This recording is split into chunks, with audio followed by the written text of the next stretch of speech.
বিদ্যাপতি মূলত কোন ভাষার কবি ছিলেন? বিদ্যাপতি ছিলেন মিথিলার কবি। মিথিলা অর্থাৎ ওই যে মিথিলা বলে একটি অঞ্চল ছিল, সেই অঞ্চলের রাজা শিবসিংহের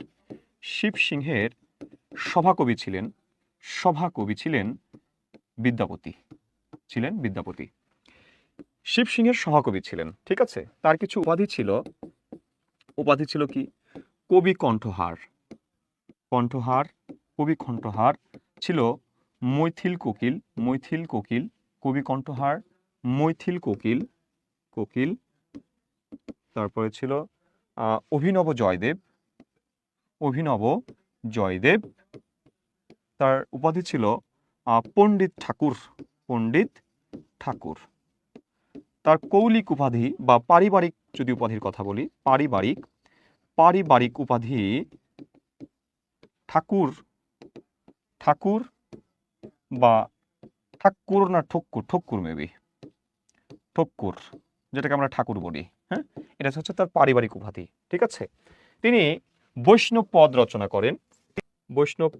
করেন ব্রজবুলি ভাষায়।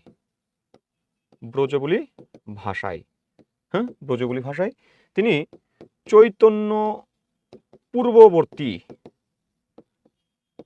কবি ছিলেন। বৈষ্ণব কবি চণ্ডীদাসের সমসাময়িক ছিলেন আমাদের এই বিদ্যাপতি। তাহলে এই জায়গাতে আমাদের উত্তর হচ্ছে গ। আরেকটি তথ্য যদি বলি, তিনি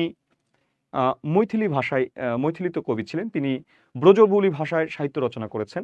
তিনি কিন্তু বাংলায় কোনো সাহিত্য রচনা করেননি।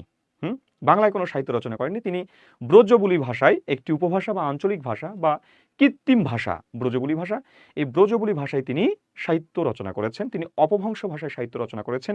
তিনি অবহট্ঠ ভাষায় সাহিত্য রচনা করেছেন, ঠিক আছে।